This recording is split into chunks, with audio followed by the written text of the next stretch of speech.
pourquoi quand Nathan Oyo ndeko na biso Fifi Siwa agoko bimisaka vérité que entre héritier na Fabregas mutu moko a pardonnera facilement. Est-ce que Nathan il fallait Siwa allo bara makambo Nathan Sabril entre héritier na Fabregas? Barti c'est na biso bazana deux fois moko. Soki azali sous na succès té azana type oyo kangata il commence à créer de problèmes, il commence à créer de rancune na batu ya presse. Ce qui muta presse moka lobi vérité penché à côté na ye au monde a CPLT. Alors bien clair une mission Fabregas a rôle am kanata on va prier au BQP. Oh yango Visiwa ayebi ba secret à Fabregas. Mais ouais non comme bien ngaki nzambe au mona za motei na religion na bango ponga pe na sambela kuna. Oh yepo sambela kuna. Sambela na amour za motei akoma na ba dimension moko bo élevé. Et puis d'ailleurs bah ça la Fifi Siwa pas si bon enlever. Enlever Fifi Siwa to mona ka enlever bazwa ba pesa casquette soit pas déplique mais lelo balobi que deuxième enlèvement ezali. D'abord na makambo wana nyonso Fifi Siwa lelo ba ko mokana ye et pas ba ta Fabregas Maeso. Ce qui est arrivé lelo que Fifi Siwa ko porter plainte parce que il y a de messages. Non. Il y a plusieurs activités le 29. On a quand même droit à vivre. Moi-même le 29 je vais me réveiller chez moi pour venir au stade. Le 29, peut-être que le péché, un pécheur va aller pécher. Le 29, Titan va faire son émission. Il n'y a pas un arrêt de jeu, il y a arrêt à respiration le 29. Le 29, c'est le rendez-vous de ceux qui aiment Fally face au public au stade des Martyrs. Point barre. Nous allons jouer au stade des Martyrs. Le stade des Martyrs est géré par gérer un stade des Martyrs. Ça n'a jamais été géré par l'INAFOOT et FECOFA, je ne sais pas.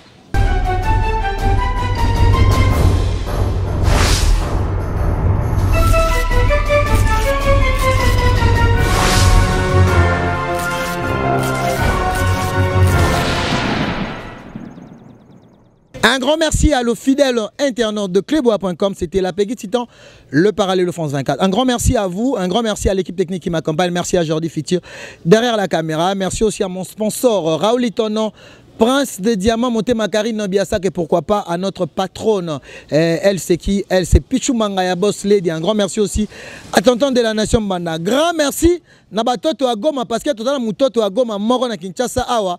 Le boss Ntoto Gislain Kenda Balobi, le boss Ntoto Gislain Kenda à Kinshasa. Vraiment je dis un grand merci à lui parce qu'à Zolandabiso en direct na Cléboa. Un grand merci aussi à celui qu'on appelle Junior Lemba Lemba, Babi l'honorable, un grand merci à toi, un grand merci. Na Raoul Itonon, Prince de Diamant, Nangola est tombé. Un grand merci à Batoutou Bolinga Rapegi, Titan le Parallèlo, Bandero Nangaï, Obozara na France, na Belgique, na Hollande, et pourquoi pas na Kadete Kassala, Motema Bibi Shogatera, Babi Lelo, j'ai dédié cette émission au boss Mutoto Agoma, boss Ntoto, boss Toto Gislain Kenda, Babi.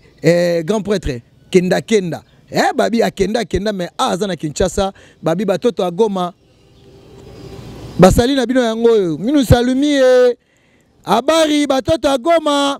Vraiment merci beaucoup na fidèle internaute bobi ke biso vraiment awa tozarana pona kosala ba analyse na biso plus 10 on est là le lot bobi ke non te to fana non to solo la to moni on dirait Fifi Siwa Stone na Fabregas Maeso comme kene mabe ba vérité comme bima. Ba vérité amour, ba vérité ndenge nini ba enlevera Fifi Siwa. Boyebi ke ça rabiso pas si Fifi Siwa zaka enlever. Tout le monde dit balaki on dirait deuxième enlèvement. Biso tellement tozarana pour la vérité, pour na koloba tout le monde vraiment Fabregas Maeso atini sous Gina PMF. Qu'est-ce qui se passe entre Fifi Siwa oto yebi ke abane ko benga Fabregas Maeso grand frère, ba grand frère na ye. Mais c'est que ça m'étonne aussi. Nakamwa vraiment Fifi Siwa on a biso abengara héritier grand frère. Mais pour ngai Fabregas Maeso so totali na génération baroza génération mona Fifi Siwa. Peut-être si Fifi Siwa pas roza nepe moi la muke un sous banzoto mais vraiment c'est une sœur qu'on aime beaucoup. Elle respecte bien aussi de chroniqueurs parce que elle est chroniqueuse. Vraiment le autre que non tout fan annonce si on a 10 à match. Merci beaucoup na Nixon Bilolo déjà à Kinshasa. Merci Pen Alfred Boimbo Parigo. na PCM Bote. Donc je suis avec 10 le tolukato sur la vraiment Nevmato sur leur analyse plus 10. Merci aussi à Janvier Mangoke, Janvier Ouata que je salue depuis Kinshasa. Bonjour 10. Ouais, bonjour Peggy Titan, bonjour à tous les internautes au Balanarbi, sont toujours dans Clébois. Plateau plus 12 ans ils ont ouvert et puis Mbote na Nixon Bilolo déjà de retour na Sasa Tozana déjà Nixon Bilolo et puis dans la famille Elofa, la famille de l'honneur Akou Elofa Nan Elofa Hip Hop Elofa Eric Kazo le bourgeois. Et puis à toi, Peggy Titan. Charlie Boutique, Charlie le bout, le sommet, on en parlait toujours. Et puis à Gampote, c'est un peu mangoké. Tout quoi. Merci beaucoup, Diz. Parlons un peu de l'actualité. Tout le monde est fifi Wastono, c'est une fille à la problématique. On dit la vérité, moi, mais qu'est-ce qui se passe? Parce que le lot, tout le monde est musicien, la bisoto, le bangon vérité. Il y a guerre froide entre héritier Watanabe et Fabregas de Maestro. Mais tout le monde est là, fifi wa. Yo biga ba o bazwa actualité de bazui tout le monde fifi wa l'équipe Mike Lokamba à l'équipe même pas Ken Piana et comment ça se passe d'abord tu peux juger qu'il y a une chroniqueuse na artiste musicien moko o bata na problème té o basala ba michu na bango ensemble bazala ensemble les loto ba vérité ceux qui fifi wa aye bibi na filé c'est grâce à Fabregas qu'est-ce qui se passe ouais tu vois Peggy Titan au moni presse na culture donc biso ba chroniqueur na ba musicien tout ça Mbisi na mai donc il y aura toujours de peur quoi tu vois donc moni ba chroniqueuse na biso na ba chroniqueur lelo ba comment peut-être ça dérange na ba musicien qui ba tika lelo ba comment ba yekolagi na ba chic ba comment na bango batu ya ba artiste moni lelo deux fois nini muto komi na ye tendance ya mutu moro boy après soit comme tendance à mutu après quelques années quelques temps après ceux qui ba bebani au lieu ba garder ba privatisation na baroya na ngoti na écran baroya na ngoti na ba presse baroya na ngoti na internet boy comme ça ba vérité tu vois il y a de vérité monsieur le robi mais ça la rappelle pas si et puis na ba vérité monsieur robi m'a répété ata soki bo beba ni faut garder rango tu vois fifi si wa la chroniqueur na yebi a so la rappelle bien baza puis na maestro Fabregas tout monde a émission ba 24 heures ayo zo na palenti ba ke ba prai ba ke ba tali ba famille les lo soki ba se déchirer au moni baza rappelle na ba limite mais fifi si on a landi alobi clair alobi ke Fabregas a sa grand frère naï. Ouais, t'as pas sa grand frère naï. Mais à ça, il constate, ça, il analyse entre bango mi balé que moi encore limbi ça facilement, mais moi encore soit limbi si a garder na mutema. Ayo qui parité ba yebisi que Fabregas a vanda gina ba to lobige. Ah petit soit na ebne na okena na ki na règlement naï. Ko régler ça veut dire quoi? Ya da moi si ya da mobali. Mais faut royer bango 10 perd son âme vraiment chez marginal au Azalaki petit ami il y a fifi si wa Azaki peut pire Fabregas moi na ma tête et les locaux réglé parce que comment on a lelo la vérité ça caché ba bolingo pe entre ba chroniqueuse na ba musicien déjà fifi si wa na ebi déjà que fifi si wa na Fabregas des arabes vraiment amitié mon boy il y a makasi mais tout le monde ba vidéo mon boy ba tu c'est la biso moi la vérité mon boy que ba accompagner qui Fabregas na église ou bané ko semble mur amour pourquoi quand Nathan Oyo ndeko na biso fifi siwa agoko bimisaka vérité que entre héritier na Fabregas mutu moko a pardonnera facilement est-ce que Nathan il fallait siwa allo bara marambo Nathan s'abril entre héritier na Fabregas ouais Peggy Titan moni église au milieu du village après ça fifi siwa ça l'analyse na yé peut-être même si on a un mauvais moment un bon moment na yébité au moni les on peut dire quoi au moni l'artiste na biso bazana deux fois moko soki azali sous na succès azana type oizo kangata il commence à créer de problèmes il commence à créer de rancune na batu ya presse ceux qui muta presse moko lobby vérité penché à côté na ye au mona CPLT mais peut-être fifi si asali analyse moro normal que à mon que grand frère wa limbi sa raté malgré ba sala pe ba parcours rebelle na Fabregas malgré ba sali makambo rebelle ba kenati ba église ba amour ba prière alors bien clair une mission Fabregas a rôle am kanata ba prier au bikipe oh yango fifi wa ayebi ba secret à Fabregas mais ouais non comme bien ngaki nzambe au mona za motei na religion na bango ponga pe na sambela kuna oh yebo sambela na amour aza motei akoma na ba dimension moko bo élevé par rapport à la concentration à la spiritualité to rolo belango na et quand tu maintenant comment na ba dimension na après le biki tu vois lelo ça fait du mal ya recalculer ou ba ko régler moi na batu ya moi si na ko sale passe poto yebi ba sala fifi wa passe ba enlever fifi wa to mona ka enlever ba zo ba pesa casquette tu ne pas déplique mais lelo ba lobi que deuxième enlèvement zali d'abord na makambo wana nyonso fifi wa lelo ba ko mokana ye et pas ba ta Fabregas maestro ce qui est arrivé lelo que Fifi Siwa ko porter plainte parce que il y a de messages, il y a tout le monde nini ndeni ba laki li sou Fifi Siwa que non yo au moni enlèvement. Le lo siko muto azaki ne innocent le roi ndeko déplique au ba bimisa ye na marambo. D'abord par rapport à tous ces enlèvements wana. Lelo est-ce que Fifi Siwa ko à peu prête ya okenofuna. Ouais, justice c'est ça, et ça pour nabiso ni ça, tu vois si tu sens lésé, faut qu'il y ait la justice. Au moins justice nabiso Zara a raison. Pour au moins yo mo ba pour mettre avocat en preuve, pour justice en preuve, ba code pe robima, ba article robima. Ce que moni qui usa aisé, a que ne refunda c'est clair et net pour ko la kamuto sala mutu mabe pegi titanto yebi ke to tambola. Tant wana ndeko 10 na tant wana Fabrigaz na Fifi Siwa tant ba levara Siwa. Bazara déjà na ba problème déjà. Parce que on dirait c'est comme si Fifi Siwa a bomba trop. Parce que tout le monde a déjà que Mouto, Lelo, Fifi Siwa a bané ko bimisa vraiment amitié ne makati agi bina filé. Na kosi? Non, kosi to mamba solo. Donc problème, il y a Fabrigaz na Fifi Siwa bandakala. Ouais, au moins mutu mususu. Au moins mutu mususu tozana ba genre batu na mokili pegi titan. A cause un problème na yo, il te montre directement que je suis avec toi. Mais mutu mususu un problème na yo bo sola bo sekarama bomba yo, bazali. Donc peut-être Fabrika ça genre bata babongo azo sekana yo azo zano bien mais ana mo en mo babomba yo batu musu baza batu mo goza un problème la kisi yo Fifi Siwa peut-être à se sentir maintenant prête yo la vérité moni vérité za na tenter na retard terre na futur te sengé bima obima moni lo tozo bo ezaki mutu na mutu asala musala au fois sala Fabrika ça mission na biso congolais apesa biso musique yo tozo zela puis Fifi Siwa sala musala na en tant que chroniqueuse apesa biso information allobi la culture na biso kende liboso mais ko se déchirer ya ba haine wana ya ko porter plainte pour na ngai so ekomi na invention ya bongo justice faut ka bola bango mais Fifi Siwa oti ko benga biso tout à l'heure allobi ke batini même batou bazo agressé bazo fingaye il y a une fille je pense qu'à la prochaine émission parce que tozana Fifi Siwa ye mo peto to koyambe vraiment à tête reposée biso to yara ming ko tuna ba information eza réelle pe précise te ko ça la polémique moko boy ya na ngina tuna sko likambo oyo na minutes oyo Fifi Siwa azana droit ya koloba soki azana problème na musicien ou pas. Ou azana droit. Mais lelo problème na Fabrigaz à côté l'héritier Watanabe. Bon, au moins ni côté là je sais pas. Au moins ni lelo tozo kufa ba victime pour so lobby vérité comme victime. Ce qui na leki lelo na lobby vérité qui na minutes oyo héritier Watanabe azana succès. Au lobby mabe. Mais c'est vérité claire au monde na ma concert na ba production na ba bafle partout zobina. C'est au lobby que artiste tel ils ont simbaté. Ils ont simbaté, il faut changer formule, à changer peut-être entourage, à changer forme. Même la musique qui n'a pas évité ba querelle bani. Et la vérité des oboma. Tant Fifi Siwa Monique a penché vérité na yemoromo que elle moko sépélité. Ce qui déjà boire ba bon terme. Et là, ça les aranis. Beaucoup de peut-être, bon, on a numéro, beaucoup de pourquoi tu as fait ça? Non, je parlais ça comme ça, comme ça.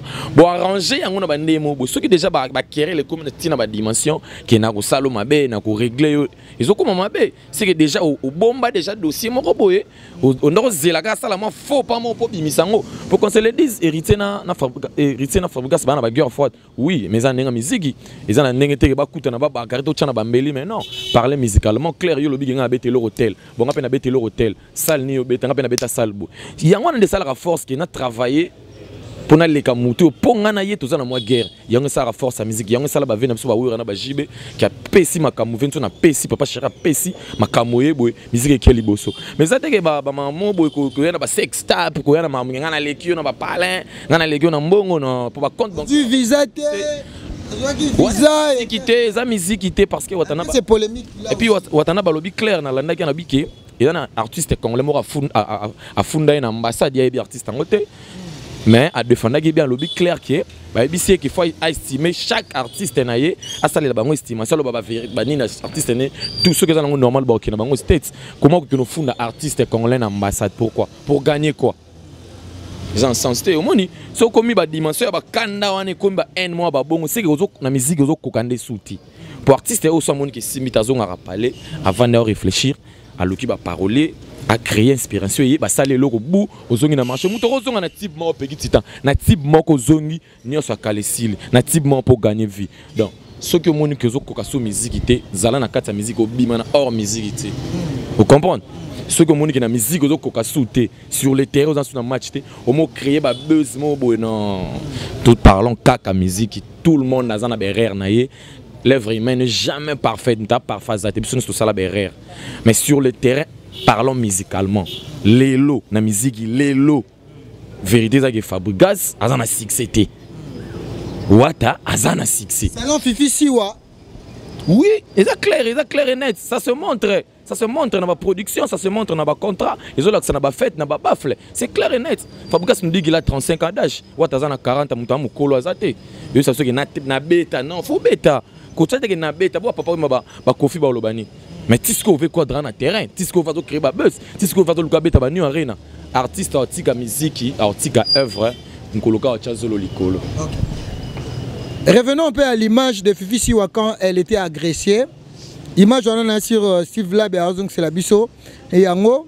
Et ça là on a nini biso batu tout temps tout monde Fifi Siwa ba boaka kaza qui agressé ba beta kaye combat depuis que bimaka jusque là entre guillemets tout chango point d'interrogation et banatier.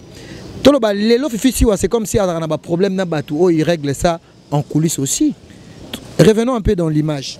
Bah ouais Fifi Siwa ça la biso ne pas si po azasior na biso aza chroniqueur ça n'est bien cause anesi ka passe moun ça aussi pela nango te tout le monde a agressé et pour agrément a pour kufa mais l'autre tout ngato zanga mais dia fait grâce à bika ba bete ba boaka e tisiko to ebate ba sala yango to misa ba news mais vérité lelo e banite mais c'est que toujours banga ya bongo ya lisusu vous comprenez pour lelo azonga na bonne santé au sala musala na e toujours banga que le plus pire pour on est peut-être agression kaka bon ce que le logo mi même sous ba bomi tout ba salé mabe tout ba violer vous avez mon toujours dans le pire pendant mon amour peut-être raison na ba ranking moko boyna batu parce que Fifi Siwa tout cas là moni na ba biloko côté est-ce que lelo ba chroniquer spell lelo ba koma ba tâche moko ya mabe et pas ba artiste parce que lelo ebi que ba bimisara et loko moko boy ya grave par rapport ya qu'on a besoin déplique qui a beta qui est bazaki na relation amoureuse bango mi balé mais après tout le monde est mambango il là qui mais lelo to makambo ne se kunda moi. Peut-être que ba dur mususu na ba émission musu makamsu et salema oh le longa na yo beto éviter tout chaka entre parenthèses.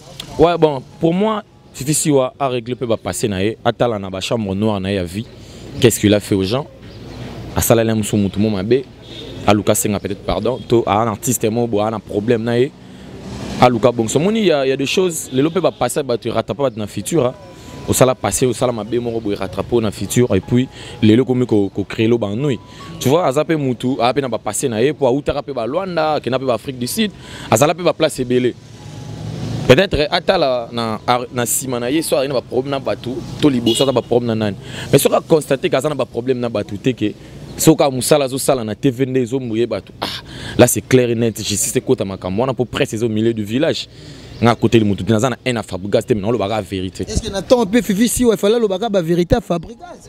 Nathan, tu vois que non, quelque part aussi, et ça lui battu bien té. Bon, quand ça l'a battu bien té, oui. Na elle y a ba villageois, oui, peut-être.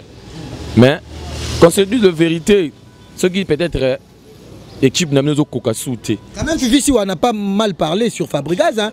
Peut-être ça ba titre n'enga ba Ken ba docha ba Mike que non bo ça brille mais ceux qui dobi que non ceux qui au kanga qui maloba au Fifi Siwa loba qui vis-à-vis ya Fabregas.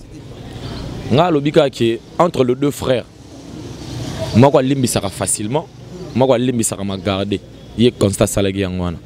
Ça veut dire que Wata peut te pardonner, il oublie tout. Mais peut-être Fabregas. Wata a limbisi Ken Piana. Niveau Ken Piana, n'a pas dit basala ba analyse mais non Wata a dans un grand cœur. Héritier Wata na bien un grand cœur. Ken Piana finga rabatu, a sala ba musicien ma bé trop. Et alors on a pegiti dans le parallèle boy. Nenge nazara na boss Toto Gislin Kenda. Mutoto a Goma. Kelelo na fingie, lobi akute nanga peut-être akabelinga moi $10,000.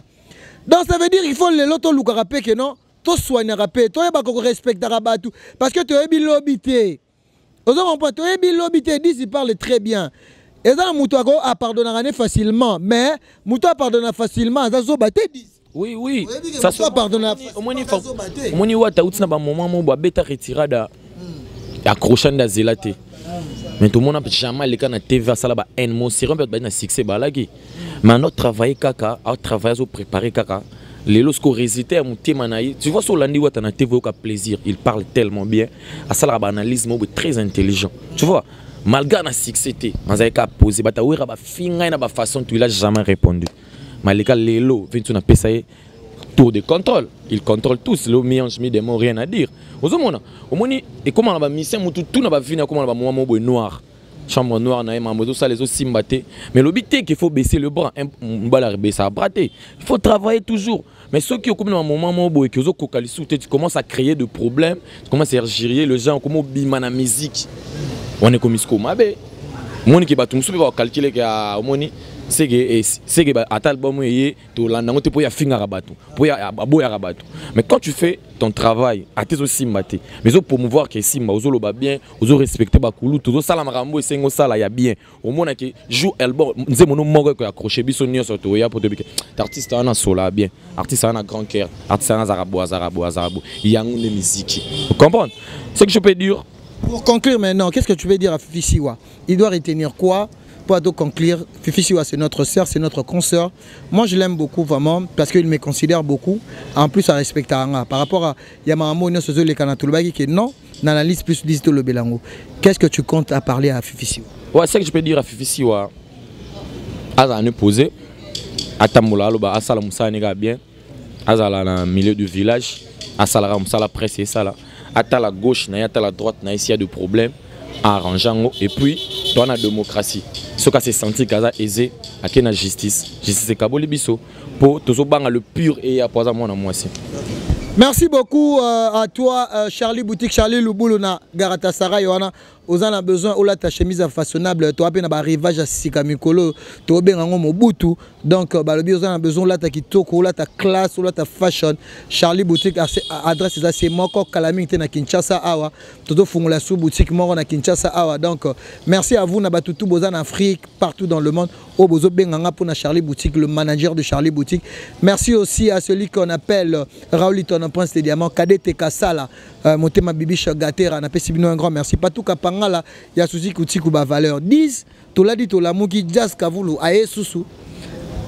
Baye Souko Finga, ba PD, n'a pas mitaka, n'a pas bima. Parce que les lots, idéologie, il y a des pro artistes. Parce que tout le monde, Jazz Kavoulou, Basalipe, Diona, Bango, ya analyse. Yena Marlène Kassanga sœur na biso to yebike awa na Kinshasa vraiment simba vraiment pe makambo belé awa mais le bakinda poto azana na poto na Jazz Kavoulou na pe simbote ba ken pe na bango par rapport à analyse ba sala ki babiki fali abengi ba wayon ba zoba. Est-ce que tu peux imaginer ça l'autre moni ba retomber ba émission Salami Jazz ba fingi PD ndeko ken pe na lobike Marlène Kassanga dans 48 heures ba pesier ba robimisa mutakala na. Da omoni sur internet. Pro artiste. Tu vois, moi ici comme un moment tellement que tu es pro de ton artiste. Ce qu'artiste nous peut aussi mal souter. Toi face à les autres salatés. Ceux qui battent balobi vérité pour l'équipe au fing. Ça n'a pas de sens. Bango déjà ba sa position. Il y a artiste Nabiso Fali. Pour préparer concert à stade. Le plus grand événement on a fait ça là. Quand on attend Oyo Marlène Kassanga na Jazz Kavoulou, bagé ko titre que bango ba profé rigola. Zoro pas bazo soutenir fait rigola, bazo soutenir stade héritier Watanabe quelque part aussi. Bako ko ça la critique dans le bien mais tout le monde critique en zongi na mafinga parce que niveau ba finga pe Jazz Kavoulou PD nane Marlène Kassanga ba bazong sa mtakala na. Est-ce que étant que ba chroniqueur, est-ce qu'on peut arriver dans de telles critiques dans de telles analyses? On ne peut pas arriver comme tout le monde déborder, tu vois, au moment où tu bimis la presse, tu bimis la musique, comme si tu vie privée. Quand tu parles de Moutakala, moi c'est peut-être à Mbali. Tu parles de Moutakala, c'est pas normal. Tu injures quelqu'un PDZ, un jour mon au fond de là, tu n'as pas de preuve. Au moment où place ça qui guère en haut, tu vois. Au moment déjà, tant on va critiquer les bima, bango, ils sont là pour injurier les gens. Mais ceux qui basent c'est les bango comme Kamo, bango basala, bango marolé là. Tu m'as dit de faux. Alors bah bêtise mon boy. Sans la casa d'Abimisaga, image de maman na bango, elle est là fort. Et comme yo maman na biso, oui, tu vois. Mais tant que yo ba qui dans 48 ba msa mutakala. Bon soki bango pe bazana et logo mo ya mutakala ya elle na yo. Bango pe ba obimisango. Muté ko. On a msupe ba zape na mutakala ya Angel Muswahili. Omoni siko so bango pe ba obimisango. Muté ko minango to bimina mamto sala. Ba pro oyo bazala ba pro ba. On ne ba poni bazala ba pro. Ba Marlène Kasanga. Ma vie privée, oh, ça tient pas bien. Parce que n'est pas peine minute, étant que Angèle Moussoï, il a la grande sœur, il y a Ken, on l'a cliqué dans Mamaramo, étant qu'une femme. Mais pourquoi pas, vous avez fait l'analyse, et ça que non sur artiste, artiste na bango, mais comme on compte dans ma vie privée, n'est pas se sentir pas si n'est na moni vraiment na film au niveau ba offing à Jazz Kavulu, Aza PD, Atangara Mai, na mon sous-sœur na Marlène Kasanga. Quelque part, est-ce que chronique que insulter Zalara tout le monde est ken piana quand qui image à maman comment se plaindre par rapport et à bon est-ce que vie privée na eza liaison nini na vie professionnelle il n'y a pas de liaison au moins vie professionnelle la vie professionnelle vie privée na ngana yo biso mbaga netoye biango au moins yango moni de faux bango le roi ba kina ba rythme wana yango zo koma bongo zo koma na ba terrain mo zo koma trop glissant tant yo zo préparer ba arme ceux qui mutu pas na ba arme plus que yo ba ondeni ozomona que tozana sur internet toza sur YouTube vitesse c'est ça ma casse trop donc tant yo zo calculer ça la mutu belem su mutu na calcul plus que toi et on te le big ba biso to roza la ba pro ba tout allo yo casserole bonjour ya yo bonjour Bettina ouais limbisa vraiment toza en direct awa to yebi que yo za diaspora oza journaliste à diaspora Ozarana poto, pardon, une minute, car à ce repère, ça une minute par rapport à la question. Tous en direct na Cléboa, pardon vraiment. Ouais. Tomoni Bandeko Nayo, Jazz Kavulu, na Marlène Kasanga par rapport à l'émission Basalagi. Le lot Tomoni vraiment, baza na problème, na ba ken piana magizembe. Na ebi ke ozara une église au milieu du village. Le lot Mona ko finga ma modèle wana, bazo finga Marlène Kasanga ba omisa mutakala na ye. Tout le monde peut dire que vous avez PD par rapport à l'analyse, il a fallu. Et tant que chroniqueur professionnel, vous avez appelé n'importe quoi bande quoi, et là on est par rapport il y a question là. Ah, normalement sur la musique, il y a des actualités pour la musique. Moi je parle rien que la musique en fait. Je parle que de la musique. Donc, pour moi, ce n'est pas une actualité. Moi, demande-moi qui est héritier à cette date, à remettre le 25 décembre, où on peut parler de ça. Oui. La stade des martyrs, et puis, aux États-Unis, donc, ça, on a parlé avec tous les musiciens. Et Fali, je crois, les 7. Et Zachary Bababa, communicateur, il y a stade numéro 1. Donc, lui, il va prendre son avion aujourd'hui. Comme à Lobim-Natongo mercredi. Et puis, au Bruxelles.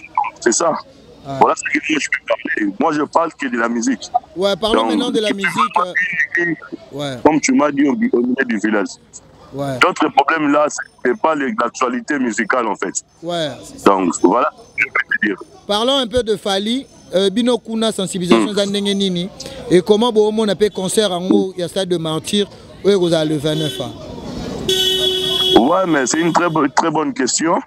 Déjà, à ma possession en tant que journaliste, je t'informe déjà qu'on est en train de préparer une grande émission ici avec les Warriors, tous les Warriors de Paris. Donc, ça sera devant le Stade de France. Et c'est une émission symbolique qui va nous montrer l'opinion que Stade des Martyrs, le concert est confirmé à travers cette émission. Et après, donc, selon les sous-roches qu'on avait attendues, soit disant que le concert est annulé, Villa Linafoot va s'occuper du stade. Non, c'est faux et archi faux. Ouais. Donc déjà, je vous confirme que le concert sera bien lieu. Après la conversation qu'on a fait hier avec Honorable Zachary Bababaswe et tout le monde, donc, et toute l'équipe de Fali Poupa. Donc, et voilà pour ce que je peux vous confirmer que là. Namono tangi komba Zachary Bababaswe. Est-ce que le lonet au monaki ba Christian Lusakwe ne to monaki ba Timsusu na mamba wenge est-ce que vous confirmez biso que Zachary Bababaswe pe a Rosala na compte ya Fali pour na stade de Martyr. Mais je te dis que dans le début déjà annonce dans l'émission que Aza communicateur il y a stade. Donc c'est lui le communicateur. Oui. Et voilà pour raison pour laquelle l'émission que Zachary Bababaswe sera présent bien que le concert sera présenté par Joka Kabengele. Selon les informations, l'équipe a fallu. Donc, Joka Mtoza sur scène, Yemtoza na podium, mettre à scène les Joka. Et après, à part Joka, Nena Yoki Soukan, l'équipe a fallu, ça sera. Donc, la Joka na Phil Montagnard. Lui, c'est un confrère gabonais. Donc, voilà ce que je peux te dire. Donc, Joka sera là. Et Zachary aussi sera là. Tout le monde seront là. Donc, voilà pourquoi. Voilà ce que je te dis. Ok. Merci à Yoyo. Arrivé à Fali pour notre succès. Ils a précisément quand Normalement, donc demain déjà, je serai avec mon coéquipe Yafali. Et donc on va essayer un peu de parler par rapport à l'émission. Et donc je crois que ça sera cette fois-ci avec Carnaval, quoi, d'aéroport Anjili, juste place pour créer un hôtel. Le temps va préparer concert. Oh, les alliés, événements, il y a grande envergure, quoi, partout dans le monde. Bah, toi, c'est la réussite, il y a concert, il y a fallu au stade des Martyrs le 29 octobre. Voilà. Donc, c'est ça. Sensibiliser au Barouya et Kinshasa na compte à Fali. Avant d'aller place, je te dis la vérité, j'ai vu une équipe de Warriors, Gabonais. C'est-à-dire, ce sont des Gabonais. Oh, ça va passer par une place, bien qu'il y ait une caméra, et puis, nous avons vraiment un système, de téléphone partout, nous avons filmé pour nous en net. Mais dans mon acquis, ça a mobilisé. Une des forces de délégation, il y a des Gabonais, des Warriors, des à partir du 25. Et puis pour nous, un concert, il y a le 29. Donc, sensibilisation, ils ont un niveau. Donc, c'est ça. Merci beaucoup, Yayo Kasserol. Donc, nous sommes là avec toi en direct. Na Cléboa, merci vraiment d'avoir fait ça temps parce que merci parce que question mon lobby na nga awa réponse mo pesa ngata na tuni marambu ya ba pro artiste mais na moni vraiment aux artistes aux journalistes engagés. Tu parles de Fally Ipupa aux événements attendus au Toto Zela. Vraiment je te félicite. Non seulement de Fally Ipupa, je t'informe aussi que Léo va se produire. Oh, c'est le 29. Le 29 Naimika. Non seulement Fally Ipupa, voilà. Ouais, il y a aussi Léo. Et ouais. Toujours c'est Léo le 25 décembre, donc la même date qu'Héritier. Ouais. Non seulement je parle de tous les musiciens congolais. Ok. Voilà. Merci beaucoup Yayo Kasserol. Merci frérot, c'est gentil. Ouais. 10 par rapport au choix, il y a Zakarina Venabiso Joka Kabengele. Non, obi mama Willis. Parce que toi qui a Venabiso Joka, il t'a représenté l'artiste Fally Ipupa. Ouais, on dirait déjà partager ma rôle. Hein. Donc il y a Babi Vaza communicateur. Joka m'a représenté l'artiste les Gabonais ceux qui marrent à Boakawana il passe à la presse ouais bah Kabo déjà va poster dans habité sonana do Wilson do Wilson Venapso Joka il va présenter l'artiste et puis Zakre Baba communicateur peut-être déjà va poster déjà partager dans habité dans do Wilson do Wilson déjà événement il y a fallu c'est déjà attendu pour le 20 au baloba qui a Robeta té annulé mon ami déjà concert le 29 et bien lié là pour soutenir Aigle dans les gars bien quoi. Merci beaucoup Diz, je pense que nous sommes arrivés à la fin. Badbar est tenu en nini par rapport à l'analyse plus Diz à l'élo, je pense que tout seul na Yoyo Kasserol. Merci beaucoup pour Nanini. Mais les gens mutumo le sou mutabina filé awa, il faut na bengaye par rapport tout ceux qui sa awa tout moni. Fifi si wa pas comment kangama trop hein. Aroma suffit aroma okangama pe trop pour na tout ce que ça na conclusion aroma okangama pe trop na bina filé peut-être ezam sou pour na okangama pe na bina filé pété yam de créer le pe sous ba problème mais soka yambité c'est pas un problème mais pour conclure qu'est-ce que tu peux parler? Ouais pour conclure Fifi si wa salara musala nae aza chroniqueuse musicale ça musala nae soit comme pro pour un artiste mo boya ça la show nae personne peut le contexter na yebité soit comme pro bina filé on a yebika ka ça musala nae Atalaba à côté, il y a de problèmes avec les gens. Abongi Sapo, il y a ma belle, il a été tout souhaité qu'il y ait bonheur, bien, tout souhaité à ma bam tout. Et puis, il y a des artistes qui sont travailler, Rozon attend un type mort. Et puis, il y a des artistes qui sont en actualité, en succès, qui continuer à travailler. Le roi héritier Watanabe, coup de chapeau à toi, stade les 25 qui Togo, Fally Ipupa qui Togo. Inos balou mais force tranquille qui toko lobby na oka tibia sika ya robinio je te dis bat baobi na lisoso ma mto linginde yango na musique qui est liboso et culture na biso te ka momande tilo ba warrior gabonais ba koya ils lengi concert ya congolais mais ba gabonais ba se mobiliser ba camerounais ba se mobiliser ma mto lingi yango na musique na biso qui est liboso tu éviter ba kuswana ba mitakala ba blo mo ba pamba ba futilité o yozo promouvoir biso te ezo bimisa biso libanda. Vous comprenez, Libanda. Vous comprenez, pour voir musique et Kende Liboso. Le plus important, c'est ça. Merci beaucoup, Diz. Je pense que j'ai dit un grand merci à Jordi Fitir. Un grand merci à toutes ces personnes qui me suivent en ce moment. Merci Naba Warion, merci Naba Spiritas, merci Naba Gaulois. Parce que Bissou a une église au milieu du village. Yajino Olia qui bonjour Yaya. Bonjour Yajino. Ouais, c'est Peggy Titan le parallélo. Ouais, Titan Day. Bien fait, pardon vraiment, merci beaucoup parce que Yambi Bisso, Toyo qui vraiment que nos bozoya parce que on a Kinshasa, Baza mobilisé surtout pour un concert à le 29. Tout le monde va tourner aux États-Unis. Na évité na minutes oyo, bozo se retrouver dans position nini parce que bon on a grand préparatif, peu grand événement oza na Kinshasa. Donc si je peux bien comprendre, on a en direct. Allô Adjino, on répond à la question. Ouais. Tout ça en direct na Kleboa. Ouais, salutations à tous les bateaux Landabiso. Ouais. Plus précisément à ceux dont les Warriors, donc salut tous les Warriors au bateau Landabiso moment et tous les Pinots. Donc le groupe de familles actuellement est en appareil. Mais il est resté pour quelques questions. Encore resté aux États-Unis, je crois qu'il nous revient d'ici 2 jours. 2 jours, donc on le sait. Donc dans 2 jours, vous avez déjà à Kinshasa? Non, le groupe est à Paris maintenant. Le groupe actuellement fait partie du groupe à Paris. Le groupe est à Kinshasa, donc le groupe est à Gaïmounen.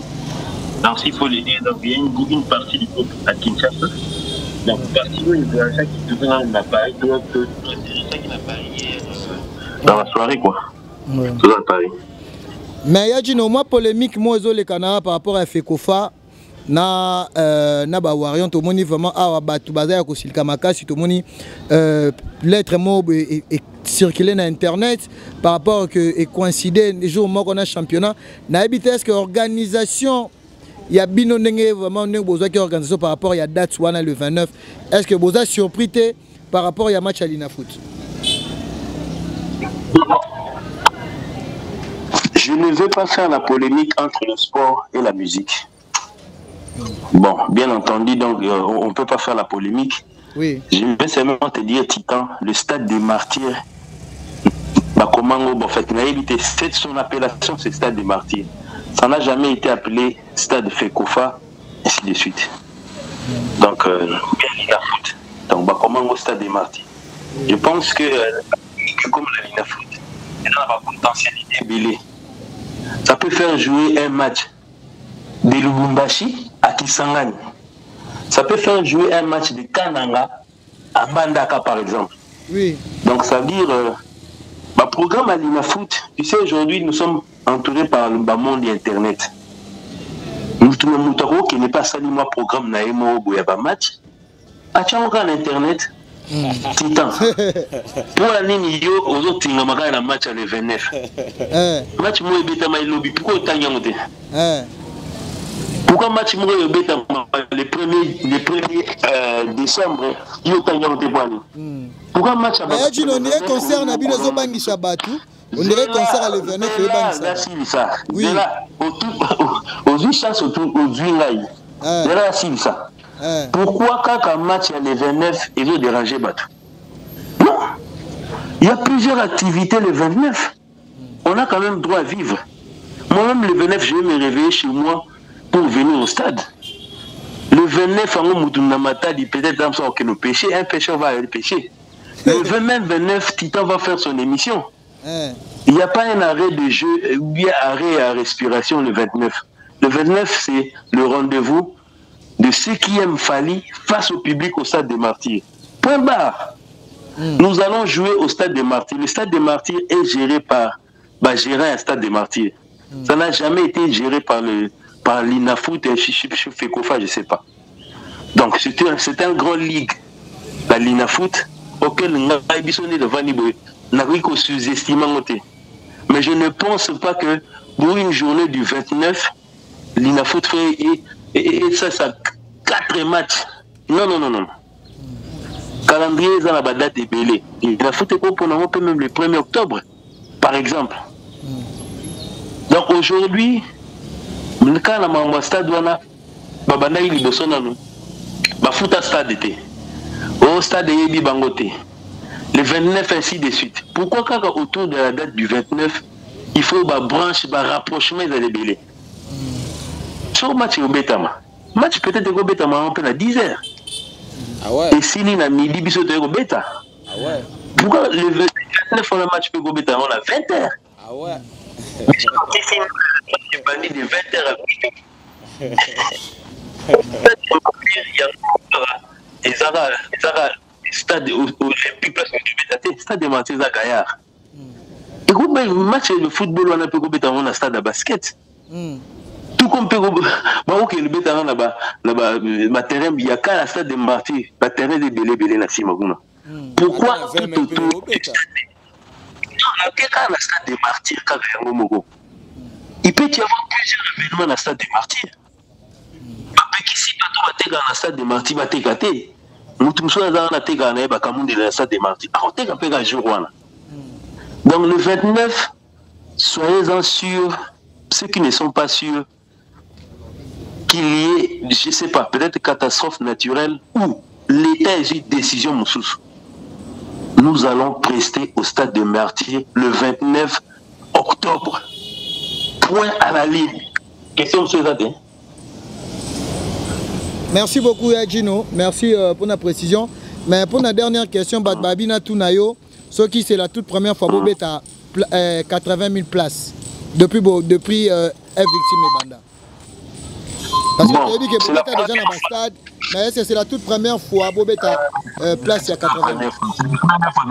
C'est la première fois que Bobet à stade de Martyr. Et c'est fini.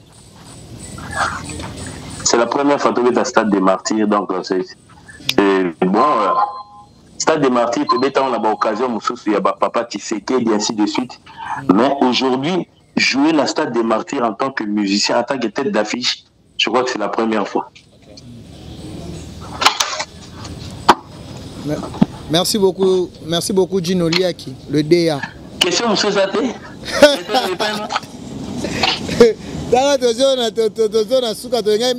Confirmation. Merci parce que yo Titan pour des précisions pour ceux qui t'aiment beaucoup au Babengakayo pour qui c'est Neni. Ouais. Nous avons été aux États-Unis, on a joué le dernier concert à Los Angeles, c'était avant-hier. Oui. Donc on a fait toute notre tournée. Cette fois-ci dans l'annulation, bateau va s'occuper d'une annulation de San Francisco. Ah. Donc pour des raisons producteurs, la producteur va lâcher à un moment donné. Donc la majorité va conserver tout l'Amérique, tout le Canada c'était la même chose. Hormis Québec, et créer peut-être un problème, bateau va créer un problème. Je dis déjà à ces gens-là, ceux qui basent la communication, la producteur, le rabbin va commenter dans ma vous avez des producteurs, on a des tribunaux. Au lieu de faire des émissions assises. C'est la même émission, il fallait finir par Warion Bazoba. Tout le monde a internet, ça brille. C'est pas la première fois le Bazoba. Donc ça dit, nous avons 8 ans avant d'ici, plateau. Il pense une caméra va ici en face n'avait pas le bac non stade de Martyr exacté net yo ne tout nanga bo ce qu'on a continuer ko que nous ça public na yo titan on va le stade de Martyr exacté on mis benga zoba voilà parce qu'on ne peut pas tout grandir la télévision franchement frère tout la battre ceux qui tombent qui comment on appelle Bercy yo yebi Bercy on a combien de personnes va mettre avant biso na après biso. Pourquoi il faut que nous Bercy, est-ce qu'il fallait embêter? Ma fille chez eux, ça dit qu'il te embête. Toi, tu penses vraiment que non, Mouto, il y a moi, ça là, Warrior. Il y a moi, ben, Bazoba. Attends, Warrior, vous voulez déformer cette histoire des Zoba. Zoba, Mouto, à ça, la information pour nous dire, aux gens, ça a déjà annulé. Zoba, Neyewana. Warrior, Warrior, on débat ici, Fali, Yebisa, bon, Baza, Zoba. Dans les Warriors, Basiliki, Titan. Koukanisaboute, Warrior, Basiliki. Yondem, Siliki. Si tu fais partie de ces gens-là, dans sa vie, appelle-toi Zoba. Donc si tu penses que tu ne sais pas, tu ne fais pas partie de ces gens-là qui communiquent aux gens, stade des athées, il paraît l'inafoot, il paraît guerre et au couvre-feu, Mibenga Zoba. tous ces gens qui veulent intervenir, veulent le contrepartie à Stade des Martyrs, sont appelés les Oba. Comment un Congolais qui revient dans son pays, il veut festoyer avec Batounaye Bawario, yo si faut pas dans la plateau de télévision par exemple pour le Bawake, ezate. Titan, to banda maramo banda kala. Au Stade des Martyrs ezate, publicité ezate. Bo banda depuis banosa. Frère, talati lelo. To comment en octobre, likambo yo ozaki na besoin asala yango basali yango, siko comment bimsa maramususu. Depuis quand ils sont au Vandabwe, babimsa so calendrier à l'Inafoot. OK. Pas ni mois passé après ça que calendrier à l'Inafoot c'était. Car à moi oh. Titan, depuis quand tu t'intéresses il y a calendrier à l'Inafoot. Voilà des gens qui cherchent. Aujourd'hui, l'Internet, tout le monde a accès à l'ordinateur, l'Internet. Quelqu'un peut se permettre d'écrire une lettre ou de faire programme Yayemora Stade des Martyrs, à balancer sur la toile, allez, copier, on va bien, voilà, astuce. Vraiment, Tomio Karapé, Sony, Maramoussou pour ça. Oui, on va venir à bon cinéma, on a créé le Cabo qui sonne. Merci. Merci pour l'intervention. Merci beaucoup. Vous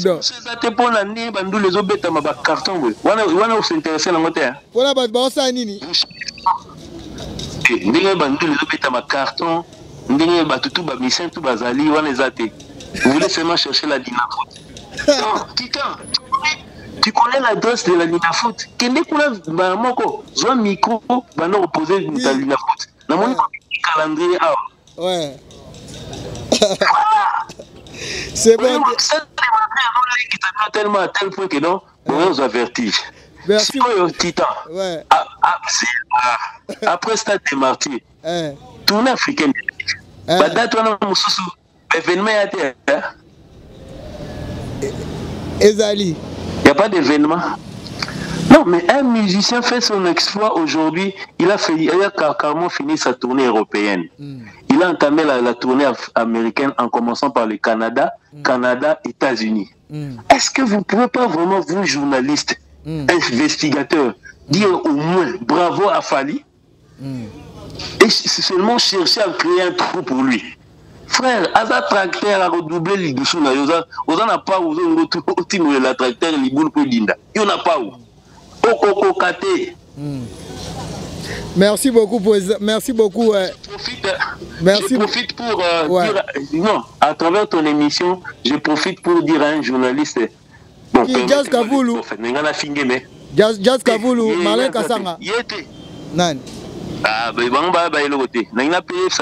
Charlie Points. Petit Morobo, Alain Kous.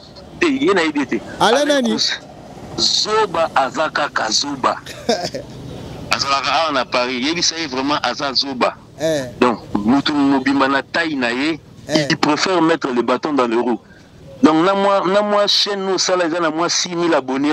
Ça veut dire. Il y a 5 000 personnes qui te suivent. Il fallait avoir la chaîne un million d'abonnés. Tu es comme une fille dans un tonneau d'eau. Aza et l'autre côté. Donc, ça veut dire tous ceux qui ont cité comme on a pour nous, ça va sentiment d'avoir eu ça, ils perdre de temps. Ils l'exatent. Pour moi, s'il faut que l'âme de la mobile il y a mobile, il faut que l'âme de la ça, pour la banane. Bon, Titan, si tu fais partie de ce groupe, désolé, petit Nangaï, en tout cas. Groupe témoin, une église au milieu de village Yoyebi. Moi, je suis là partout. Nazalarana Bino, donc. Nous, monito Bengio pour la confirmation. C'est là. On met bien la journaliste d'investigation. Oui, oui. Tu n'es pas là, la ligne à foot. Finalement, on va aller. Torokena Stade. Oui. On va aller Bini. On va aller Bini. Tu sers de quelqu'un qui a des doutes. Très bien. Ou bien tu ne viens pas le 29. Écoute à travers les amis qui viendront, ils vont te dire. Non, moi je serai là. Torozalawana le 29, Torozalawana. Le match à l'Inafoot, bien entendu, la Fali. Non, il y a un concert, il y a Fali. Naza mourir à football. Mais pourquoi il y a un match à l'Inafoot? Mais selon les internautes, on a tout nu, est-ce que vous avez informé? Non. Je pense que la Linafoot, aujourd'hui, il y a même Titan TV. Linafoot pe kozanga nini branche moko ya YouTube te. Ou de titan ça les chaînes bon Linafoot kozanga chaîne te. Kota la page ya Linafoot. Kende ko luka match ya Tiku. Match nani yango? Na évité. Merci beaucoup Edino Lia Kitara. Je pense que aux journalistes. Ouais. Kozanga ta ami mona Mazembete. Kozanga ta joueur mo boyeba inete. Kasi tous les joueurs tout le trésor pour tout. Bobeta dimanche wapi. Le 29 octobre, Bobeta wapi. Merci beaucoup. C'est simple. Merci Adjino. Merci. Au lieu de faire. Merci beaucoup. Ouais. Ok. Tokos. Ouais, Tokos. Est-ce que